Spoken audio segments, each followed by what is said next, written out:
So today's video, I replaced the shower head. Haven't put up the wall thingy yet.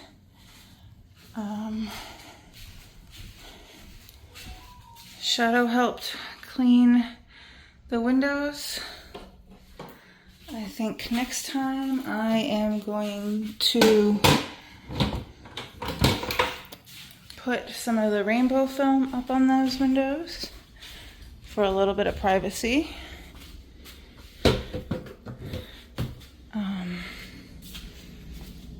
Shadow also cleaned this inside of this window. And there's Shadow with the puppies. And then the last thing that we got done today is I changed out these two lights.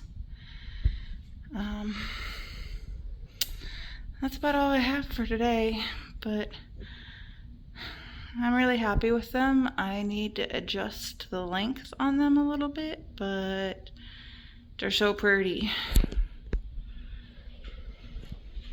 Say bye, Shadow.